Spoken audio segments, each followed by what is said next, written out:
just want to say from the bottom of my heart, I'd like to take this chance to apologize to absolutely nobody.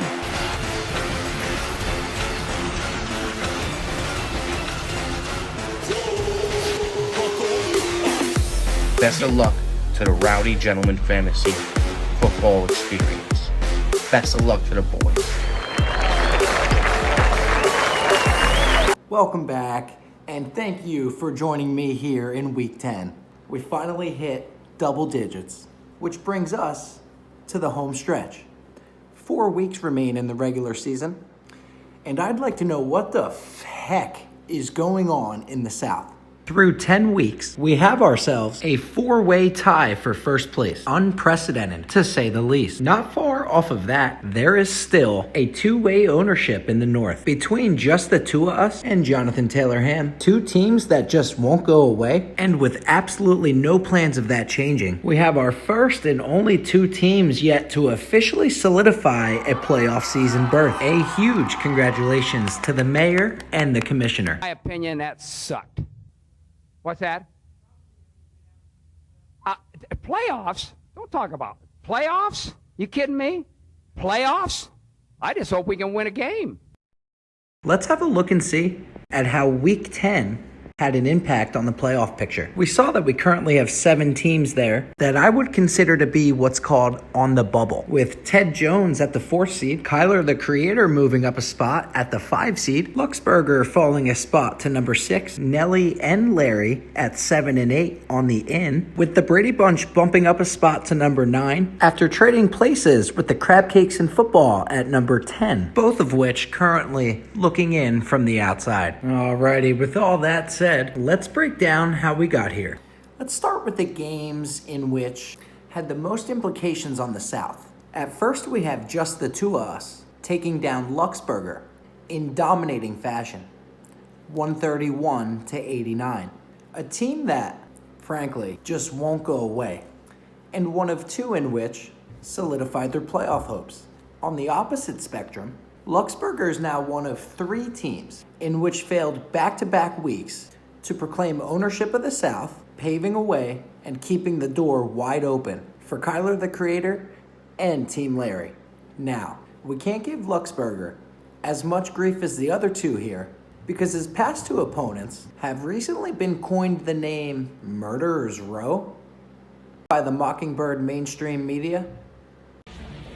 One-sided news stories plaguing our country. The sharing of biased and false news has become all too common on social media. More alarming, some media outlets publish these same fake stories without checking facts first. The sharing of biased and false news has become all too common on social media. More alarming, some media outlets publish these same fake stories without checking facts first. Unfortunately, some members of the media use their platforms to push their own personal bias and agenda to control exactly what people think. And this is extremely dangerous to our democracy. This is extremely dangerous to our democracy. This is extremely dangerous to our democracy. This is extremely dangerous to our democracy. This is extremely dangerous to our democracy. This is extremely dangerous to our democracy. This is extremely dangerous to our democracy. This is extremely dangerous to our democracy. This is extremely dangerous to our democracy. This is extremely dangerous to our democracy. This is extremely dangerous to our democracy. This is extremely dangerous to our democracy. This is extremely dangerous to our democracy. Things start to look up for Luxburger as they travel to Sandwich next weekend to take on the struggling Team Nick.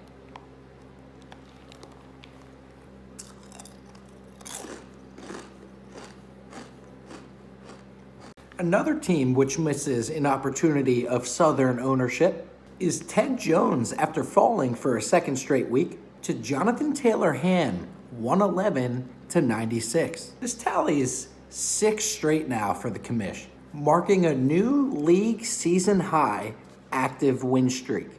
If you remember correctly, just the 2 us's undefeated stretch ended at week 5. JTH also the second of 2 to clinch a playoff berth. On the contrary for Ted Jones, things look much worse for next week, as he now finds himself inside of the dreaded Murderers Row. I'm not sure which one is worse. Finding yourself in Murderer's Row after losing to the Ace of Spades, or possibly being the kid that got caught showering with Nash Greer. I mean, you did go to LA a whole bunch of times on your own.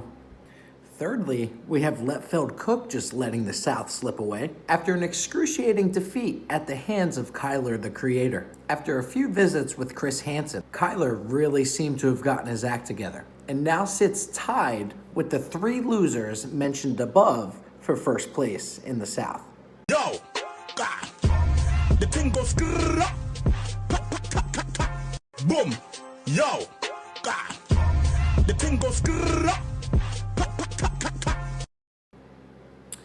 Both of these teams find themselves right there in the thick of it next week with big-time matchups against teams that also have a lot to play for.